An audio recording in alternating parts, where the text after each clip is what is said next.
ఇలా ముఖ్యంగా ఈ రాష్ట్రం నుంచి ఇద్దరు కేంద్ర మంత్రులు ఉన్నారు, కిషన్ రెడ్డి గారు, బండి సంజయ్ గారు.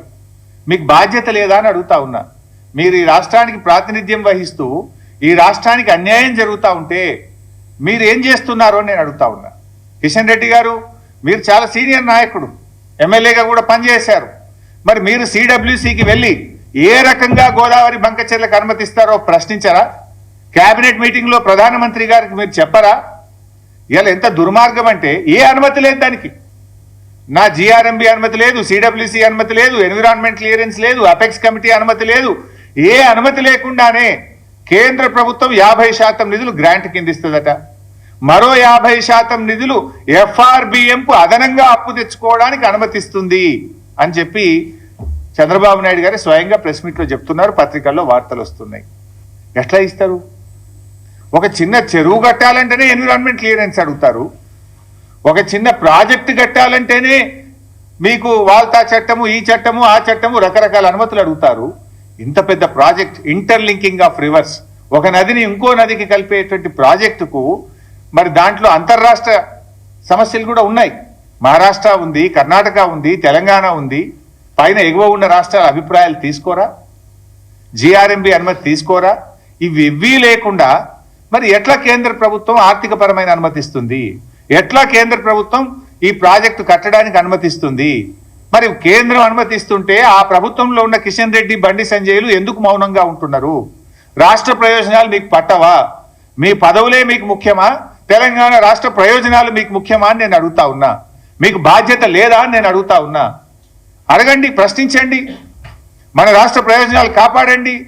అవసరమైతే కిషన్ రెడ్డి గారు ఆల్ పార్టీ డెలిగేషన్ లీడ్ చేయండి, మేమందరం వస్తాం ప్రధానమంత్రి గారి దగ్గరికి.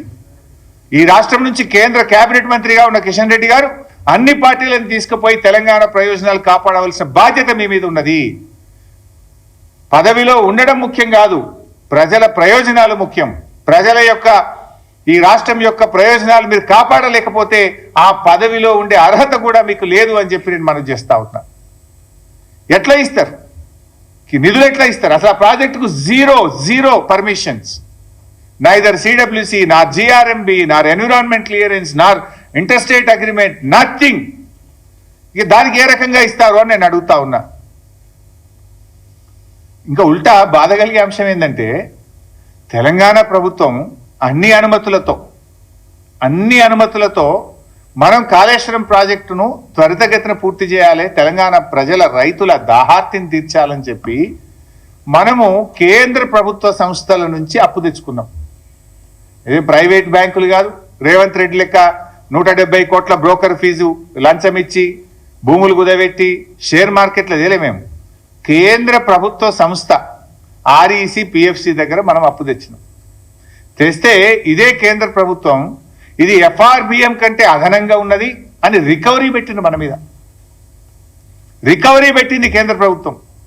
మీరు అప్పు తెచ్చింది ఎఫ్ఆర్బిఎం పరిమితి దాటారు అని చెప్పి మనకేమో రికవరీ పెట్టారు. కానీ ఇప్పుడు ఆంధ్రప్రదేశ్కి ఏమంటున్నారు? మీకు 40,000 కోట్లు గ్రాంట్గా ఇస్తాం, ఇంకో 40,000 కోట్లు అదనంగా అప్పు తెచ్చుకోవడానికి ఎఫ్ఆర్బిఎం పరిమితులు దాటి కూడా మీకు పర్మిషన్ ఇస్తాం. అంటే ఆంధ్రప్రదేశ్కో నీతి, తెలంగాణకో నీతి? ఏం మేము భారతదేశంలో భాగంగా కాదా?